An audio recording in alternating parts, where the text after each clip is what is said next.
அந்த கிராமமே அவங்க கடை வாசல்ல இருக்கிற பருத்திப்பால் வாசம் இல்லாம விடியாது. பாட்டிக்கு அந்த கடை ஒரு தொழில் மட்டும் கிடையாது, அது அவங்க வீட்டுக்காரரு அவங்க கையில கொடுத்துட்டு போன உயிர் மாதிரி.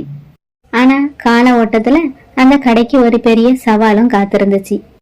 பாட்டியோட பேரன்தான் மாதவன். அவன் நகரத்துல ஒரு சாஃப்ட்வேர் இன்ஜினியரா வேலை பார்த்துக்கிட்டு இருக்கான்.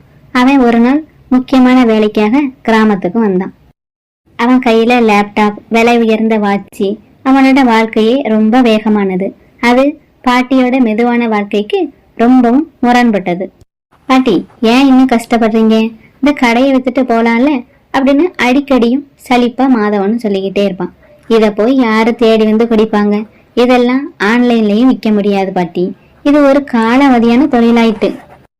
பாட்டி அமைதியா சிரிப்பாங்க, எந்த பதிலும் சொல்ல மாட்டாங்க. ஆனா அவங்க பருத்திப்பால ஊச்சுற முறையில ஒரு உறுதியும் இருக்கும். ஒருபோதும் லாபத்துக்காக